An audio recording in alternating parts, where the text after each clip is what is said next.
بسم اللہ الرحمن الرحیم۔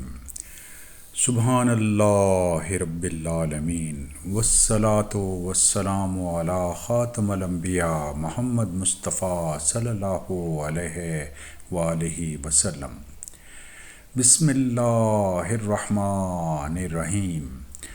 الحمد للہ رب العالمین الرحمن الرحیم مالک یوم الدین ایاک نعبد و ایاک نستعین اہدنا الصراط المستقیم صراط الذین انعمت علیہم غیر المغضوب علیہم ولا الضالین آمین۔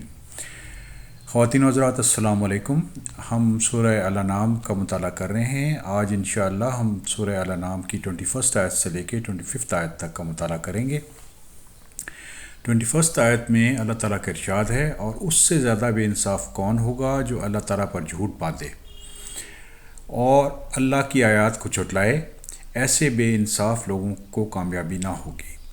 تو خواتین و حضرات، جو مین میسج ہے قرآن کا وہ یہ ہے کہ اللہ تعالیٰ پر ایمان لائے جائے اور اللہ تعالیٰ کی آیات کو نہ جھٹلایا جائے، کیونکہ جو آدمی بھی اللہ تعالیٰ کی آیات کا انکار کرتا ہے وہ کفر کی طرف چلا جاتا ہے، اور ایسے ظالم لوگوں کے بارے میں اللہ تعالیٰ نے واضح طور پر ارشاد فرما دیا ہے کہ ایسے ظالم لوگ کامیاب نہیں ہوں گے، نہ اس دنیا میں نہ آخرت میں۔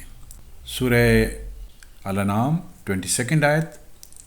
اور وہ وقت بھی یاد کرنے کی قابل ہے جس روز ہم نے تمام خلائق کو جمع کریں گے، اور پھر ہم مشرکین سے کہیں گے تمہارے وہ شرکاء جن کو معبود ہونے کا تم دعویٰ کرتے تھے وہ کہاں گئے۔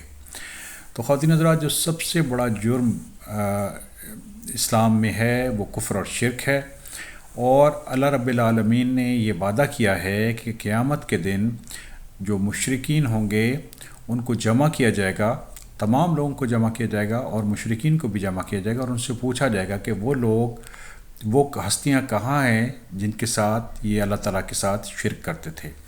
خواتین حضرات، شرک جو ہے اس کے بارے میں جیسے میں پہلے بھی عرض کر چکا ہوں، سورہ النساء میں اللہ تعالیٰ کا ارشاد ہے کہ اللہ تعالیٰ اس گناہ کو معاف نہیں کریں گے کہ کوئی ان کے ساتھ شرک کرے، ہو سکتا ہے وہ باقی تمام چیزیں معاف فرما دیں۔ تو شرک کو سمجھنا بہت ضروری ہے خواتین حضرات، اور جب تک آپ اس کو اچھی طریقے سے سمجھ نہیں پائیں گے اس وقت تک آپ اس پہ غلطی کر سکتے ہیں۔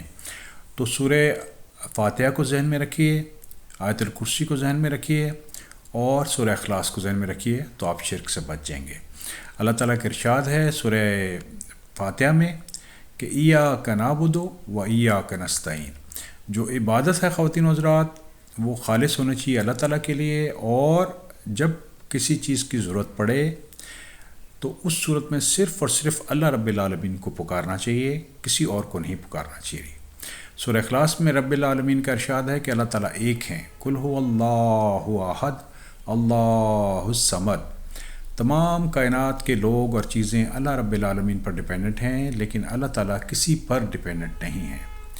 لم یلد ولم یولد، اللہ تعالیٰ نہ کسی کی اولاد ہیں اور نہ ہی اللہ تعالیٰ کی کوئی اولاد ہے۔ ولم یکن لہ کفوا احد، اور نہ ہی اس کائنات میں کوئی ایسی ہستی ہے جو اللہ رب العالمین کی طرح ہے۔ جو تصوف میں ہمیں سکھایا جاتا ہے کہ یہ تمام کائنات سایہ ہے اور اللہ رب العالمین ہی اصل حقیقت ہیں، تو یہ بالکل جھوٹ ہے، کیونکہ قرآن اس پہ بہت واضح طریقے سے ہمیں بتاتا ہے کہ اللہ رب العالمین نے اس کائنات کو حق کے ساتھ بنایا ہے اور یہ سائے نہیں ہے، اور اس کائنات میں باقی ہستیاں موجود ہیں اور اللہ رب العالمین کی طرح کوئی ہستی نہیں ہے۔ آخرت میں حضرت محمد صلی اللہ علیہ وآلہ وسلم یقیناً ہماری سفارش کریں گے مومنین کی، لیکن یاد رکھیے کہ سب سے بڑی شفاعت اللہ رب العالمین کی ہے، اور جیسے قرآن بہت واضح طریقے سے سورہ البقرہ کی 255 آیت میں کہتا ہے کہ من ذا الذی یشفع عندہ الا باذنہ، وہ کون ہے جو اللہ تعالیٰ کے دربار میں کسی کی سفارش کر سکے بجز اس صورت میں کہ اس کو اس کی اجازت دی جائے؟ تو نبی کریم صلی اللہ علیہ وسلم مومنین کی سفارش ضرور کریں گے انشاءاللہ، لیکن وہ اللہ تعالیٰ کے اذن کے بعد کریں گے۔ جس آدمی کے بارے میں اللہ تعالیٰ کا اذن نہیں ہوگا اس کے بارے میں وہ سفارش نہیں کریں گے۔ سورہ الانعام 23 آیت۔ پھر ان کے شرک کا انجام اس کے سوا اور کچھ بھی نہ ہوگا کہ وہ یوں کہیں گے کہ قسم ہے اللہ کی کہ اپنے پروردگار کی کہ ہم مشرک نہ تھے۔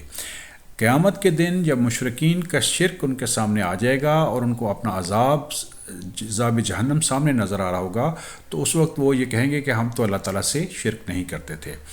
لیکن یہ یاد رکھیے کہ اللہ رب العالمین کے پاس جو ریکارڈ ہے وہ ایبسلیوٹ ہے۔ اللہ رب العالمین کے فرشتے نہ صرف ریکارڈ کر رہے ہیں بلکہ ہمارے آرگنز ریکارڈ کر رہے ہیں، زمین پر ہمارا ریکارڈ مینٹین ہو رہا ہے اور زمین بتائے گی کہ ہم کیا کرتے رہے ہیں۔ اور اس سے بھی بڑی بات یہ ہے کہ اللہ رب العالمین خود ہمیں دیکھ رہے ہیں کہ ہم کیا کر رہے ہیں، تو اللہ رب العالمین کے سامنے اس دن جھوٹ نہیں چلے گا۔ سورہ الانعام 24 آیت۔ ذرا دیکھو تو انہوں نے کس طرح جھوٹ بولا اپنی جانوں پر، اور جن چیزوں کو وہ جھوٹ موٹ تراشا کرتے تھے وہ سب غائب ہو گئے۔ قیامت کے دن خواتین و حضرات سب جھوٹ غائب ہو جائے گا اور سچ واضح ہو کے سامنے آ جائے گا۔ سورہ الانعام 25 آیت۔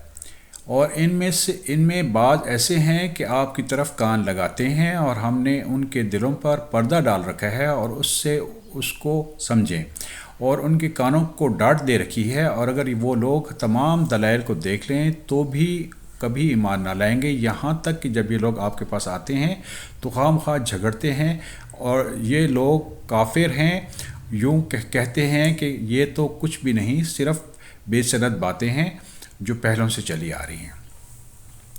تو خواتین و حضرات، اللہ رب العالمین اپنی مخلوق کے اوپر بہت رحیم ہیں، اسی لیے اللہ رب العالمین نے رحمت للعالمین کو اس دنیا میں بھجوایا تاکہ لوگوں کو گائیڈ کر دیا جائے اور آخرت میں ان کو تکلیف نہ ہو۔ تو اللہ رب العالمین اپنے بندوں پر بہت رحم کرتے ہیں، لیکن جب کوئی آدمی جان بوجھ کر اپنا منہ اللہ رب العالمین سے پھیر لیتا ہے اور اس کو بہت طویل عرصہ دیا جاتا ہے کہ وہ سیدھے راستے پہ آ جائے، تو اس کے بعد اللہ رب العالمین دلوں کو مہر کر دیتے ہیں اور کانوں کو، اور پھر ایسا آدمی صراط مستقیم کی طرف آ ہی نہیں سکتا۔ اور جو کفار تھے وہ نبی کریم صلی اللہ علیہ وسلم کو یہ کہتے تھے کہ یہ پرانے لوگوں کی کہانیاں ہیں، حالانکہ یہ کلام اللہ رب العالمین کا تھا اور اس میں سوائے سچ اور حق کے اور کچھ نہیں ہے۔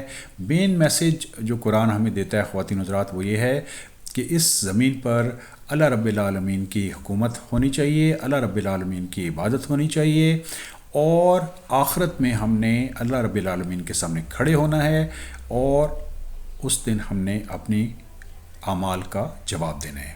الحمدللہ رب العالمین۔